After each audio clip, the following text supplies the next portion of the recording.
Dracula II Ascension, or Wes Craven's Dracula II as the DVD and all the marketing would have you believe. This is the sequel to Dracula 2000, which I didn't really care for. However, because I'm a glutton for punishment and because I bought all three movies in a movie pack, I'm going to reveal all of them. Yay. Dracula II Ascension, where it kind of picks up where the first one left off. No, it totally messes up the ending of Dracula 2000. Like the beginning of this film and then the end of Dracula 2000 don't match up at all. So this movie already starts off on a bad foot. I mean, the whole ending of Dracula 2000 was Mina deciding she's going to be a vampire hunter and take over for Abraham and protect Dracula's body so that way nobody can use him. But part 2 opens up with Dracula in a morgue, and they're just like, oh well, we found him hanging and he was basically burned alive. And it's like, those two endings don't match up at all. I thought Dracula was being held somewhere where nobody could get to him, and now he's in a morgue. It's like the producers were like, well, nobody saw Dracula 2000, but yet people did because we're making sequels, but whatever, who gives a shit? We're just in it to make money because we're the Weinsteins. Let's backtrack here.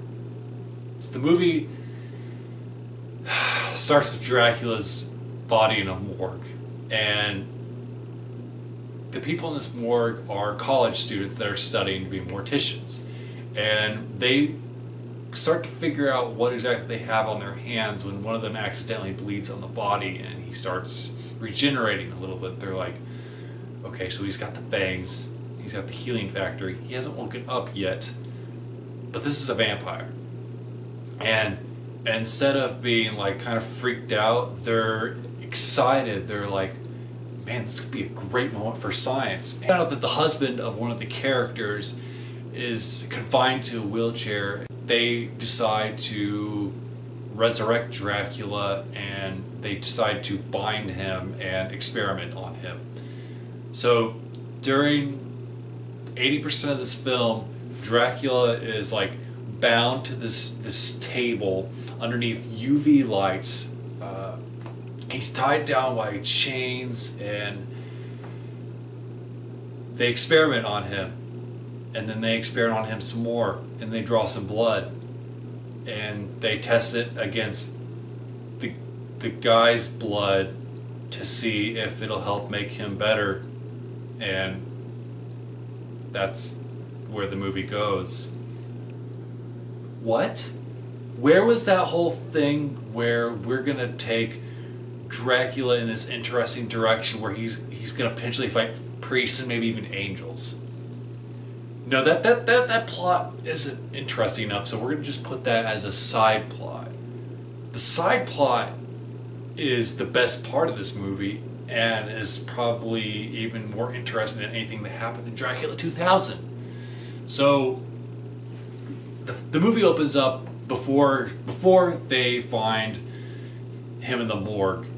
There's this shadowy figure in a trench coat with long black hair, and you think this is Dracula chasing down a chick, but it actually subverts it, and it's this priest that's chasing down a vampire. And I thought that was clever, and this guy is an absolute badass, and I was like, let's do it. Let's go with this priest versus Dracula thing. I'm all for that. This sequel's gonna be awesome. But no, they go to the whole morgue thing, and they're like, well, my husband, he's disabled, and let's put vampire blood in him, and oh no, now he's a vampire and he's evil. Uh-oh, that was a really bad idea. And then we're gonna have Dracula so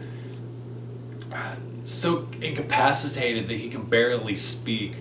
He's played by Stephen Billington in this movie, not Gerard Butler, and I was kind of for that because I wasn't a fan of Butler's portrayal, and I feel sorry for Steve Billington because he barely gets to play Dracula. He's more like he just plays the helpless corpse, and you can't fault him for that.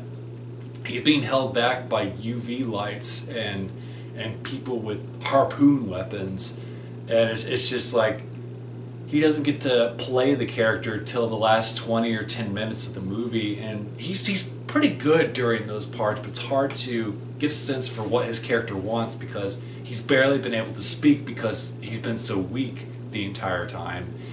You know, just little sentences and whispers here and there, and he looks like, and during that time he looks like Bud from Day of the Dead. But I mean, you would too if you had been suddenly woken up by a bunch of college kids and harpooned and then thrown under a UV light, a giant UV light inside of an abandoned swimming pool. So, yeah.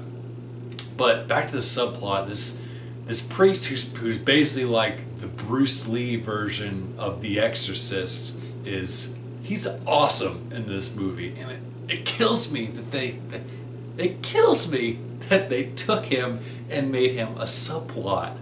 It's just like that's the best part of the movie. It's like if you want to combine the best elements of the Prophecy movie and put Dracula in the middle of it, that's cool. That's like I was saying in my earlier video. Let's take Dracula and put him in a different direction and put him in a different environment, because the character's been done over the years so many times, and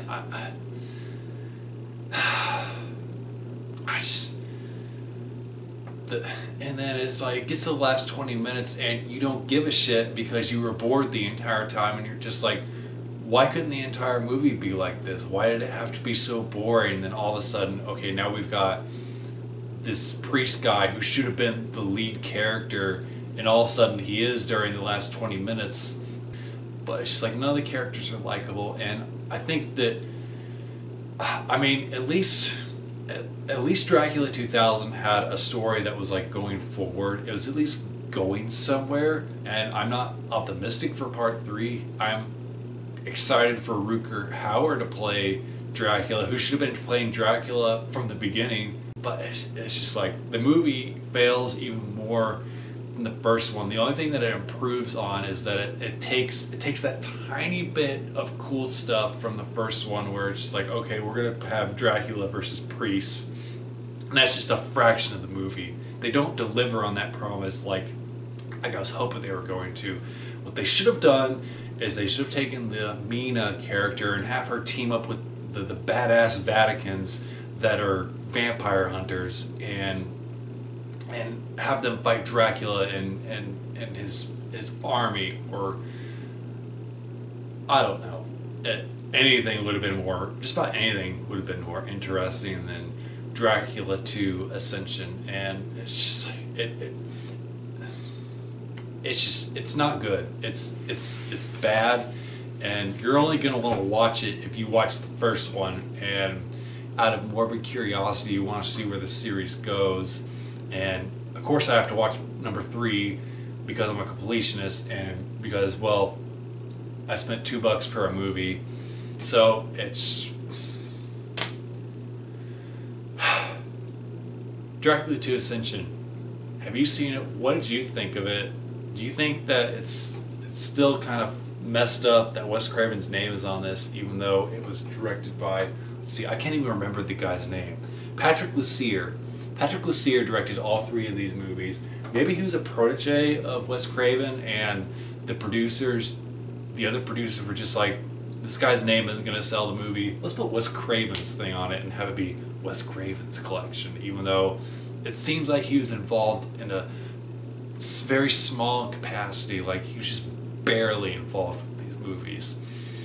So comment below, let me know what's your favorite Dracula movie. Let's talk about good Dracula movies, and not these two. Maybe I don't know whether to be optimistic or whether to prepare myself a tall glass of whiskey, because I don't know if if the third Dracula movie, Dracula 3 Legacy, is going to be any good, or if I'm going to be back right here with you guys ranting about it. Either way, make sure you tune in for that and be ready for my misery and enjoy that. Thanks. Bye.